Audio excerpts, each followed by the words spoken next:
சதுரி கல்வாய் செம்பரம்பாக்கம் ஏரிக்கு நீர் வரத்திற்குள்ள மிக முக்கியமான கால்வாய்.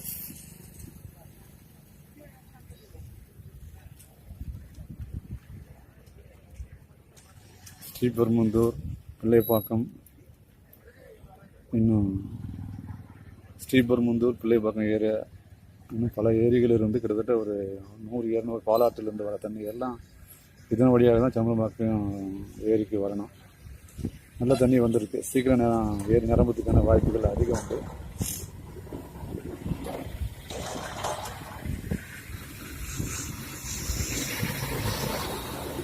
இதே சிப்காட் ஏரியானுடைய செம்பரம்பாக்கம் ஏரியானுடைய நீர்பிடிப்பு பகுதி முழுக்கவே காற்றம்பாக்கம் ஊராட்சி ஒன்றியம் முழுக்கவே கம்பெனிகள் தான். எல்லாமே அதுக்குள்ளே தான் போகும் தண்ணியெல்லாம்.